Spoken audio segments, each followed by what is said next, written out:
Hello friends, my self राखी त्यागी। और आज मैं आप लोगों के साथ आपके UGC net exam environmental science के हिसाब से एक बहुत ही इम्पोर्टेंट टॉपिक यूनिट 5 का सॉइल आपके साथ डिस्कस करने जा रही हूँ। ओके, ये इसके हिसाब से बहुत इम्पोर्टेंट टॉपिक है। इसमें से आपको 3-4 क्वेश्चंस मिल ही जाएंगे। ठीक है, तो चलिए हम शुरू करते हैं।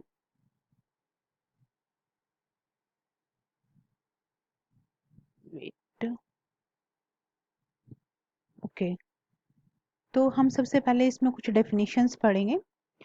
मतलब बेसिक डेफिनेशंस होते हैं, कई बार डेफिनेशंस में से भी क्वेश्चन पूछ लिया जाता है। तो सबसे पहले हमें ये पता होना चाहिए कि सॉइल होती क्या है, सॉइल की मेन डेफिनेशन क्या है।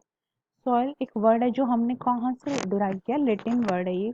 हमने कौन से वर्ड से डिराइव किया है, लेटिन वर्ड सोलम। तो आप इसको ऐसे याद रख सकते हैं कि सॉइल में भी एल आता है, और कहाँ से हमने डिराइव किया है, लेटिन वर्ड से, और जिस कौन से वर्ड से, सोलम से। ठीक है, इसका क्या मतलब होता है, सॉइल वो होती है हमारी अपर मोस्ट लेयर होती है अर्थ की, जिसके अंदर हम अपने प्लांट्स क्या करते हैं, ग्रो करते हैं। ओके, देन आती है हमारी सॉइल प्रोफाइल। सॉइल प्रोफाइल वो टॉपिक है जो मैं आज आपको इन डेप्थ पढ़ाऊंगी। ठीक है, ऐसे करके हम बहुत सारे छोटे छोटे टॉपिक्स फर्दर पढ़ते रहेंगे। तो सबसे पहले आता है सॉइल प्रोफाइल। सॉइल प्रोफाइल क्या होता है कि इसको आपको बहुत ध्यान से समझना है कि सॉइल प्रोफाइल हमारा वर्टिकल सेक्शन होता है। जब भी हम जमीन में से वर्टिकली अपनी उसको सॉइल को लेते हैं, वर्टिकली नॉट हॉरिजॉन्टली, ठीक है, तो उसके अंदर हम क्या देखते हैं कि different different horizontally vertical section लेंगे, लेकिन उसके अंदर डिफरेंट डिफरेंट लेयर्स होंगी जिनको हम बोलते हैं सॉइल होराइजन्स। ठीक है, पैरेलल वो एक दूसरे के ऊपर प्लेस्ड होंगे। ठीक है, देन आता है हमारा पीडोलॉजी। पीडोलॉजी क्या होती है, study of soil specially it's formation, nature and classification. तो कौन सी स्टडी होती है, पीडोलॉजी। लॉजी मतलब सॉइल।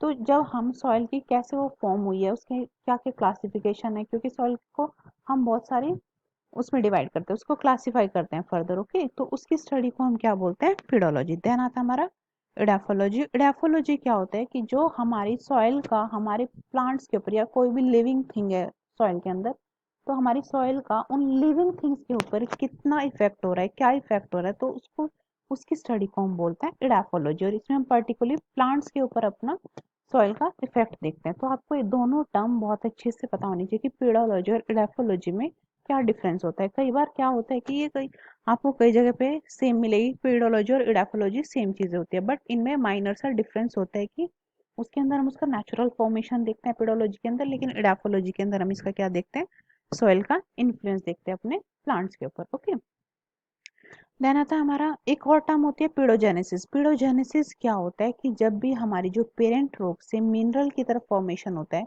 पेरेंट रोग क्या होगी, ब्रेकडाउन होगी, सॉरी, वेदरिंग और पीडोजेनेसिस दो टर्म्स होते हैं। तो सबसे पहला प्रोसेस होता है वेदरिंग, जिसमें क्या होता है कि हमारी जो पेरेंट रोग होती है वो किस में ब्रेक डाउन होती है, मिनरल्स में होती है। देन मिनरल्स जो होते हैं वो हमारे सॉइल में फॉर्म हो जाते हैं, सॉइल पार्टिकल्स बनाते हैं, तो उसको हम बोलते हैं पीडोजेनेसिस। तो कोई भी आपसे पूछे तो सबसे पहला आता है हमारा वेदरिंग, जिसके अंदर केमिकल फिजिकल फिनोमेनाज होते हैं कि जो हमारी पेरेंट रोक होती है, जो बड़े बड़े चट्टानें होती हैं वो टूटती हैं और वो मिनरल्स की फॉर्म लेते हैं। देन वो मिनरल्स फर्दर सॉइल पार्टिकल्स में चेंज हो जाते हैं, तो उसको हम बोलते हैं पीडोजेनेसिस।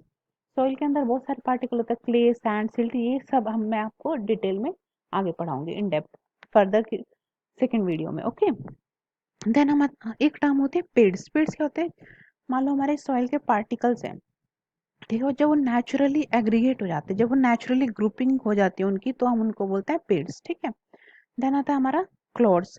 जब भी हम अपनी सॉइल को कल्टीवेट करते हैं, प्लॉइंग करते हैं उसकी, तो हम देखते हैं कई बार कि वो आपस में एक साथ एग्रीगेट बन जाते हैं उनके, तो उसको हम बोलते हैं क्लोड्स। अगर नेचुरली बन रहे तो क्या होगा, पेड्स, और अगर आर्टिफिशियली बन रहे तो क्या होगा, क्लोड्स। ओके, देन आती है हमारी सॉइल प्रोफाइल, जो आज का मेन टॉपिक है। तो आपने ये डायग्राम देखा होगा कई बार। तो सॉइल प्रोफाइल क्या होती है कि जो हमारा वर्टिकल सेक्शन होता है उसमें डिफरेंट डिफरेंट होराइजन्स होते हैं, तो इसकी एक पर्टिकुलर सीरीज होती है जिसको आप चेंज नहीं कर सकते, उसको आपको एस एच ही याद रखना। तो जैसे इसमें देख रहे हैं आप डायग्राम में, सबसे ऊपर होती है हमारी O, then A, then E, B, C, R, O, A, E, B, C, R. Okay, तो इसको आपको इसी सीक्वेंस में याद रखना है। ठीक है, अब आप देख रहे हो कि ओ होराइजन क्या होता है, जिसमें क्या होता है, हमारे loose and partially decayed organic matter होता है, जो सबसे अपर मोस्ट लेयर होती है। ठीक है, ये डायग्राम आप ड्रॉ कर लो, इसको मैं अभी फर्दर आपको समझाती हूँ। ठीक है, तो ओ होराइजन क्या होता है हमारा? ओ होराइजन जो अपर मोस्ट लेयर होती है, जो हमें विजिबली होती है अपने आंखों से, जब भी हम किसी गार्डन एरिया में जाएंगे, फील्ड में जाएंगे, तो सबसे ऊपर वाली जो लेयर होती है उसको हम बोलते हैं ओ होराइजन। उसको हम ह्यूमस लेयर भी बोलते हैं, ऑर्गेनिक लेयर भी बोलते हैं। ओके, क्यों बोलते हैं उसको ऑर्गेनिक लेयर? क्योंकि जब भी मान लो हम किसी फॉरेस्ट एरिया में गए, तो हमने वहाँ क्या देखते हैं कि वहाँ पे जो जो ड्राई लीव्स होते हैं, ट्विग्स होती हैं, ये सारी वहाँ पे गिरी पड़ी होती है। तो ठीक है, तो वो जो, या फिर कई बार हम देखते हैं कि ब्लैक ब्लैक, मतलब वो जो लीव्स होती है हमारी, वो अगर उनको थोड़ा सा भी मॉइस्चर मिले तो डिकम्पोज हो जाती है, तो उसको हम बोलते हैं डिकम्पोज ऑर्गेनिक मैटर। ठीक है, तो जिस भी लेयर पे वो सब मिलेगा तो उसको हम बोलेंगे ओ होराइजन। और उसका कलर कैसा होता है? ब्लैक और डार्क ब्राउन होता है, due to presence of organic matter. ये याद रखना, आपको लेयर्स के कलर याद रखने हैं कि ओ होराइजन का कलर कैसा होता है? डार्क कलर होता है, due to presence of organic matter. Okay, then आता है हमारा ए होराइजन। इसको हम A1 लेयर भी बोलते हैं कई बार, क्योंकि ऐसी सीरीज होती है OABCRE, उसमें नहीं दिया होता, क्योंकि जो ए होता है उसको हमने दो में क्लासिफाई किया हुआ है, A1 एंड A2। A1 होती है हमारी ए लेयर और A2 होती है हमारी ई लेयर। A1 में क्या होता है? देखो, A1 में होते हैं हमारे मिनरल्स होते हैं और ऑर्गेनिक मैटर होते हैं। ठीक है, होराइजन में क्या था? खाली ऑर्गेनिक मैटर थे। वो अभी पूरा ऑर्गेनिक मैटर नहीं बना था, उसमें कुछ हमारे ड्राइड लीव्स थी, कुछ ट्विग्स थे। ठीक है, तो देन इसमें क्या हो जाता है? हमारे मिनरल्स भी फॉर्म हो जाते हैं, और इसकी क्या डेप्थ होती है? 2 to 20 फीट होता है। इसके अंदर जो हमारा ए होराइजन होता है, ये मोस्ट इंपॉर्टेंट होराइजन है हमारे प्लांट ग्रोथ के पॉइंट ऑफ व्यू से, क्योंकि इसके अंदर सबसे ज्यादा वाटर होल्डिंग कैपेसिटी होती है और एरेशन भी सबसे ज्यादा होता है। एरेशन मतलब कि पोरस होता है, कि इसके अंदर पोर्स ज्यादा होते हैं, एयर अच्छे से पास हो जाती है, क्योंकि सॉइल के अंदर दोनों चीजें होती है, एयर एंड वाटर। ठीक है, दोनों चीजें जरूरी है हमारी प्लांट की ग्रोथ के लिए। देन आता है हमारा ई होराइजन, जिसको A2 लेयर भी बोलते हैं। ठीक है, इसमें सबसे इंपॉर्टेंट आपको एक चीज याद रखनी है, zone of illuviation. E4 E horizon, E4 illuviation, या फिर लीचिंग जोन भी बोलते हैं इसको। लीचिंग क्या होता है? आपको लीचिंग वर्ड हमेशा याद रखना है। लीचिंग होता है कि जब भी हमारा ऊपर वाली लेयर से कोई भी सोल्यूबल मटेरियल नीचे वाली लेयर में सीप आउट हो जाए, तो उसको हम बोलते हैं लीचिंग। तो ई होराइजन में क्या होते हैं? सोल्यूबल मिनरल्स होते हैं हमारे। मिनरल सॉइल में क्या क्या होता है? हमारे आयरन हो गया, एल्यूमिनियम हो गया, ये सारे मिनरल्स होते हैं। ये भी मैं आपको आगे फर्दर वीडियोस में पढ़ाऊंगी। ठीक है, तो जो सॉल्युबल मिनरल्स होते हैं, तो उनमें क्या होता है कि कुछ सॉल्युबल होता है, कुछ इनसॉल्युबल होता है। जो सॉल्युबल वाले होते हैं वो क्या होते हैं? लीच आउट होके हमारे नीचे वाली लेयर में आ जाते हैं। तो ये कौन सा हो गया हमारा ई होराइजन? जोन ऑफ एलिवेशन, जहां से लीच आउट होके आए हैं, मतलब अब यहाँ पे सॉल्युबल मिनरल्स नहीं बचे, और यहाँ पे क्या बचा है? सैंड एंड सिल्ट बचा है। ठीक है, और इसकी डेप्थ क्या होती है? 10 to 15 फीट। देन आता हमारा बी होराइजन। बी होराइजन को हम सब सॉइल भी बोलते हैं। जो ए और ई थी हमारी, वो टॉप सॉइल थी। देन होती है हमारी सब सॉइल। सब सॉइल को हम इल्यूविएशन भी बोलते हैं, क्योंकि उसके अंदर हमारे जो ऊपर से लीच आउट होके मिनरल्स आए थे, वो सारे क्या हो जाते हैं? इकट्ठा हो जाते हैं, और ये हमारी हार्ड होती है, टॉप सॉइल से ज्यादा हार्ड होती है, क्योंकि इसके अंदर क्ले प्रेजेंट होती है। और क्ले क्या होती है हमारी? देखा है आपने, हार्ड होती है बहुत ज्यादा। ठीक है, क्योंकि उसके अंदर पोर्स कम होते हैं, वो इतनी ज्यादा सॉफ्ट नहीं होती। क्ले के अंदर हमारी प्लांट की ग्रोथ बहुत ज्यादा अच्छी नहीं होती है। ठीक है, और कौन से मिनरल्स होते हैं? क्योंकि मिनरल्स ऊपर से लीच आउट होते हैं, तो इसमें होते हैं एल्यूमिनियम एंड आयरन। ये चीज भी आपको याद रखनी है। देन आता है हमारा सी होराइजन। इसको हम सेप्रोलाइट भी बोलते हैं। सी होराइजन और सेप्रोलाइट, इसके अंदर क्या होता है? हमारा पार्शली वेदर्ड पेरेंट मटेरियल होता है, मतलब जो हमारा पेरेंट रॉक्स थी, जो बड़ी बड़ी चट्टाने थी जिनसे हमारी रॉक बननी है, सॉरी सॉइल बननी है, तो इसमें क्या होता है? पार्शली वेदर्ड होती है, समवट उसी के सिमिलर होती है हमारी पेरेंट मटेरियल के, सिमिलर होती है एकदम। पेरेंट मटेरियल ये नहीं होता है, बट उसके सिमिलर होती है। देन आती है हमारा आर होराइजन, जिसको हम बेड रॉक या मास ऑफ रॉक भी बोलते हैं। और आर होराइजन होता है हमारा पेरेंट मटेरियल। आपको ये चीज हमेशा याद रखने की, कौन सा होता है हमारा पेरेंट मटेरियल? आर। ठीक है, आर होराइजन होता है हमारा पेरेंट मटेरियल। अब दो टर्म्स होती है इसमें, रेगोलिथ एंड सोलम। तो रेगोलिथ में हम को आपसे क्वेश्चन पूछ लिया जाता है कि रेगोलिथ में कौन कौन से होराइजन इंक्लूड होते हैं, तो आप बोलोगे OAEBC। इसमें आर नहीं होगा। आर कौन सा हमारा पेरेंट, वो इसके अंदर नहीं आएगा। रेगोलिथ होगा हमारा अनकंसोलिडेटेड मटेरियल। ठीक है, देन आता हमारा सोलम। सोलम में कौन कौन सी लेयर आएंगी? A, E और B, जो जहाँ पे सबसे ज्यादा वेदरिंग हो रखी है, जो काफी अच्छी मानी जाती है हमारी प्लांट की ग्रोथ के लिए, जिनको हम सबसे ज्यादा कंसिडर करते हैं। ओके, अब हम इसके ऊपर कुछ क्वेश्चंस करते हैं, ठीक है। तो सबसे पहला क्वेश्चन है कि the usual vertical sequence of horizons in a soil from the surface downward is, these are your options.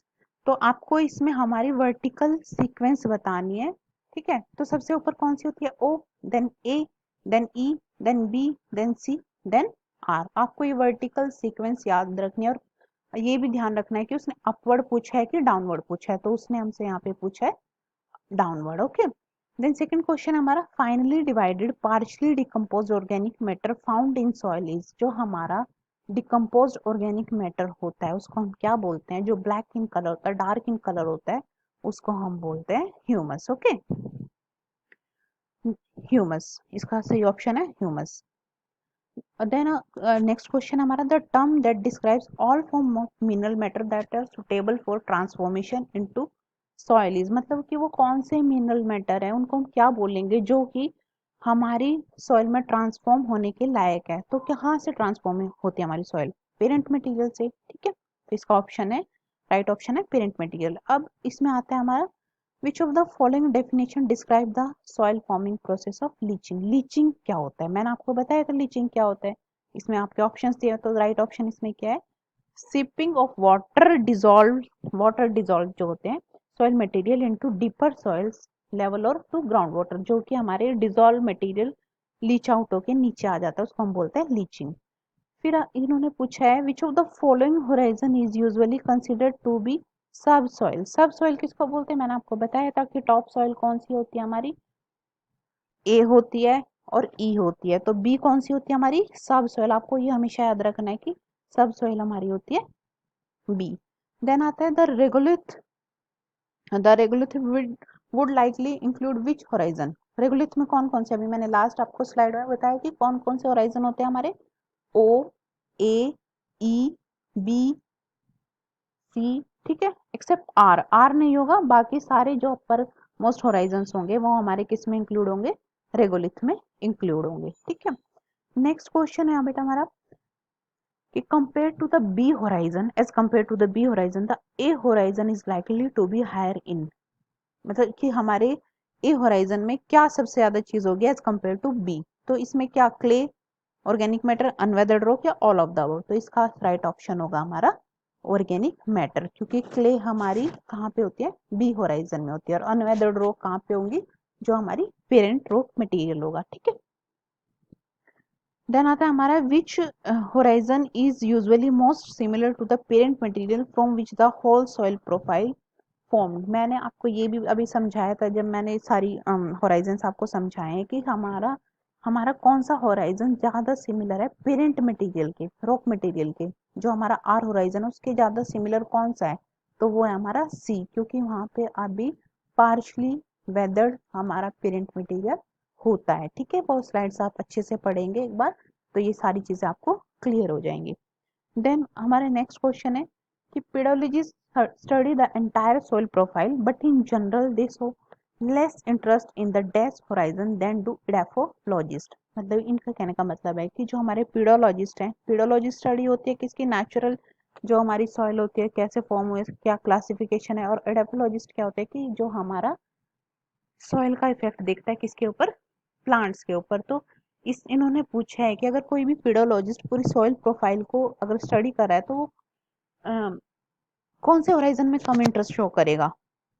तो आपको पता है कि इडाफोलॉजिस्ट तो ए में करेगा, क्योंकि ए हमारी प्लांट ग्रोथ के हिसाब से बहुत ही ज्यादा इंपॉर्टेंट होराइजन है। तो सबसे ज्यादा उसको कौन स्टडी करेगा, इडाफोलॉजिस्ट, क्योंकि इडाफोलॉजी स्टडी होती है हमारी किसकी, जो हमारा सॉइल का इफेक्ट होता है प्लांट्स के ऊपर, ठीक है। तो पीडोलॉजिस्ट उसको कम ही स्टडी करेगा, उसका कम ही इंटरेस्ट रहेगा, वो बाकी लेयर्स को ज्यादा स्टडी करेगा। ओके, तो दैट्स इट। ये आज के हमारा सॉइल प्रोफाइल था, आप इसको एक बार अच्छे से पढ़ेंगे तो आपको सारी चीजें क्लियर हो जाएगी। Okay, thank you so much.